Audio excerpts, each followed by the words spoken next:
Yo, what's up, guys? It's D Brown with Trackheads. I'd like to welcome you to Trackheads TV. It's your boy D Brown. We're gonna go over the three main reasons why you don't see a lot of some of our favorite stars in track and field not running the Grand Slam, right? You're not seeing Noah Lyles, you're not seeing the Grant Holloways, you're not seeing a lot of the Sha'Carri Richardsons, you're not seeing all these professional track and field athletes who, you know, the world loves and enjoys, and these predominantly dominant sprinters. Like, how come they're not doing Grand Slam? So I'm going to break down the three reasons I think that they're not running these things, that they're not running the Grand Slam, all right? Grand Slam is a new setup, basically set up by Michael Johnson, that allows athletes to basically compete in two events. And the athlete who is able to have the most points out of those two events, they can be the 100 200, 200 400, 400 meter hurdles, 400 meter dash, 110 100 meter dash, and then the 100 meter hurdles and 100 meter dash. So and then of course you have the distance runners. They run the 815. For some of them, the long distance runners, they run a 3,000 and 5K. So a bunch of different events. It's very competitive, and it's actually really cool to see some of our favorite athletes compete in just not just once, but more than one occasion, and they get paid for their results. So the first thing that I would say is that the reason why some Olympians do not compete and are not competing in the Grand Slam, I have to say, is about winnings, right? So the way I've always understood it is that when it comes to a lot of these world champions, a lot of these Olympic champions more specifically, when you are, let's say you win in 2024, right? Your big payday doesn't come into the next year, because when they advertise you and when they promote you in some of these Diamond League meets, you are now known as the Olympic champion. You are now known as the Olympic runner-up. You're now known as the Olympic bronze medalist.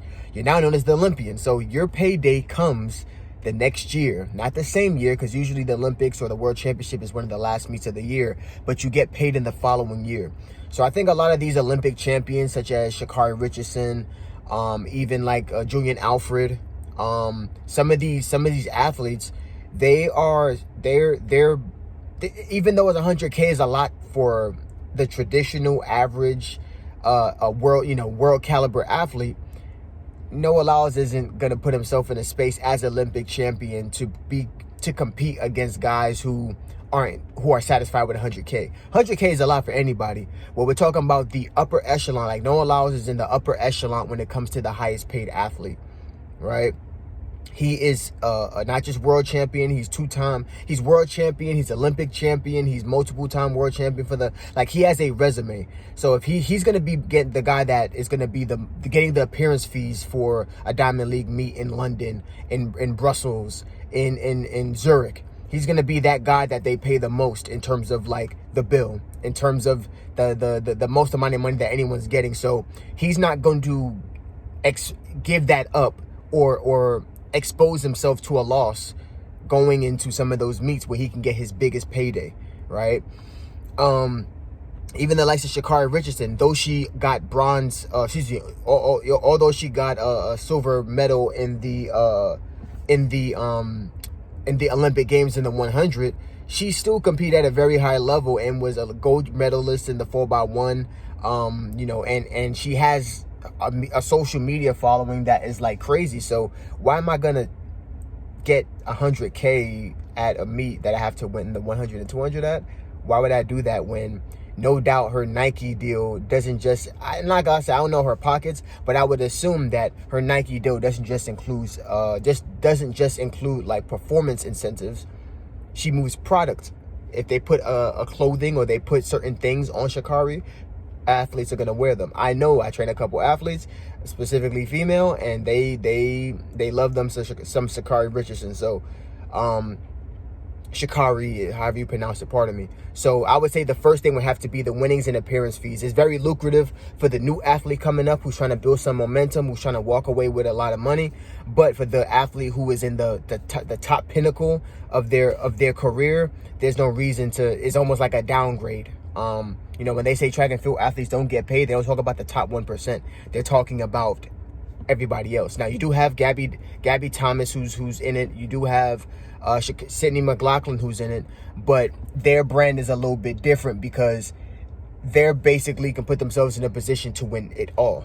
So all of a sudden, instead of walking away with 100K for one meet, they can walk away with 400K, damn near $500,000, including other incentives and performance incentives. I am sure that is in their contract for New Balance, or they both run for New Balance, so that's in their contract for New Balance. So it's really cool to see, and a lot of times they may not be doing it for the money.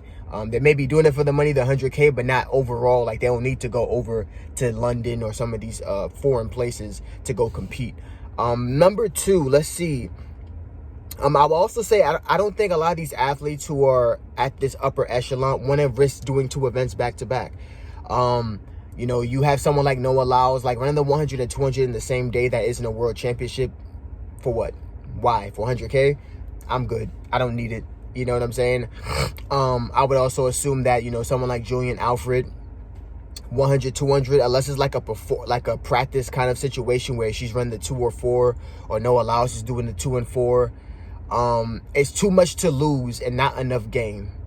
You know, you're also talking about battling injuries. You're also talking about risking, you know, as the newly crowned Olympic champion, risking getting beat at some of these meet by someone who is peaking way early in March or April, and then you're over here trying to make sure that your season is going off like it's supposed to, but the stakes are the highest for them because they're getting their 100K, but you're over here trying to run 9.7 in freaking April and May, while when running 9.7 in September or 9.6 in September is your priority. So I don't think that a lot of these athletes want to go back to back in terms of these you know, high stakes events.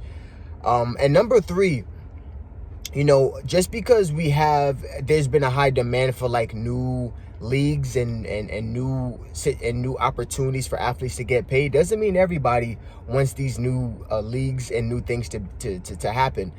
You know, I feel like the Diamond League and like the Golden, you know, these different leagues that have happened over the past couple years, like, they had such a stranglehold over track and field for such a long period of time that sometimes you have 4, 5, 2, 3 year plans to put yourself at the highest pinnacle to take advantage of those Diamond League situations, you know? So why would I jump ship and go to a Grand Slam, even though they're new, even though it's by an American, even though Michael Johnson is ahead of it? Why would Diamond League isn't going anywhere.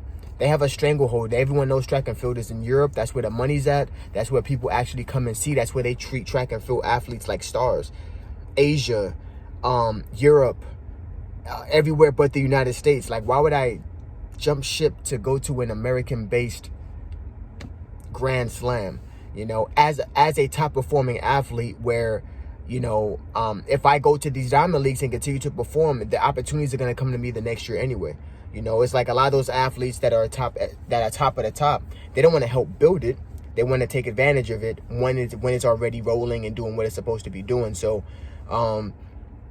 I do agree that Grand Slam is a great opportunity, but I think a lot of these Olympic champions, these gold medalists, they don't want to risk not going to the Diamond League meets and not going to some of these top meets where they can get an appearance fee, where they can get $50,000 or $20,000 to run a 20.1. Where in the Diamond League you got to run, where in the Grand Slam you just had Jareem Richards go 1985, and you had Kenny Bennett go 1985 to win the 200, when I can just jog and run a 20 point and win a Diamond League early season meet and get me $20,000 in a free vacation, not counting my appearance fees. So it's very important, I think, for a lot of us to see that these are the things that has to be considered. And I think those are the 3 reasons why you don't see a lot of our favorite Olympians or athletes, you know, competing in some of these Grand Slam stuff. But